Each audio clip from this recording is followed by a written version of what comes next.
இன்றைக்கி கடவுள் நம்ம கொடுத்துருக்க வசனம் உபாகமம் 24:15. அவன் வேலை செய்த நாளில்தானே பொழுது போகும் முன்னே அவன் கூலியை அவனுக்கு கொடுத்துவிட வேண்டும். அவன் ஏழையும் அதின்மேல் ஆவலுமாய் இருக்கிறான். அதை கொடாவிட்டால் அவன் உன்னை குறித்து கர்த்தரை நோக்கி முறையிடுவான். அது உனக்கு பாவமாய் இருக்கும். இந்த வசனத்தை கொண்டு கடவுள் நம்மகிட்ட என்ன சொல்கிறத பார்ப்போம். சில இடத்துல முதலாளிகள் தொழிலாளிகள் நல்லா வேலை வாங்குவாங்க. ஆனால் அதுக்கு தகுந்த சம்பளத்தை கொடுக்க மாட்டாங்க. அது தர மனசே வராது. அதுலேயும் அந்த சம்பளத்தை சரியாகவும் கொடுக்க மாட்டாங்க. அவங்க காக்க வச்சுட்டே இருப்பாங்க. அப்படியே தொழிலாளிகள் வாய் திறந்து கேட்டால் என்ன சொல்லுவாங்க?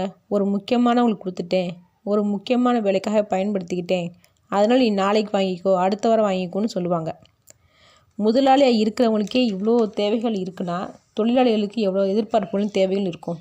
அதுலேயும் கூலி தொழிலாளிகள் டெய்லி சம்பளத்தை கொண்டு போய் தான் அவங்க தேவைகளை சந்திக்கிறாங்க. அவங்க பிள்ளைகளோட குடும்பத்தோட தேவைகளையும் சந்திக்கிறாங்க. அவங்க சம்பளத்தை கொடுக்காம தொழிலாளிகளை நம்ம சங்கடப்படுத்திட்டோம்னா என்றைக்குமே முதலாளிகள் முன்னேறவே மாட்டாங்க. எல்லாத்துக்கும் ஒரே முதலாளி தேவன் இருக்கான்றதை மறந்துடக்கூடாது. அதனால் நமக்கு பற்றாக்குறை இருந்தாலும் பரவாயில்ல, தொழிலாளிகளுக்கு கொடுக்க வேண்டிய சம்பளத்தை நிறுத்தி வைக்காமல் கொடுத்துடணும். சில பேர் நினைப்பாங்க, நாள் தவறாமல் தேதி தவறாமல் சம்பளத்தை கொடுத்தேன், ஆனால் இப்போ நான் லாபம் இல்லாமல் நஷ்டத்தில் இருக்கேனே அப்படின்னு நினைப்பாங்க. எல்லாத்துக்குமே ஏற்றம் இறக்கம் வரதான் செய்யும். நம்ம நியாயமாக நேர்மையாக கடவுளுக்கு பயந்து தொழில் செஞ்சுருந்தோம்னா கண்டிப்பாக கடவுள் இப்போ நம்ம இழந்ததை காட்டிலும் 10 மடங்கு ஆசீர்வாதத்தோடு வாழ வைப்பார். ஆமேன்.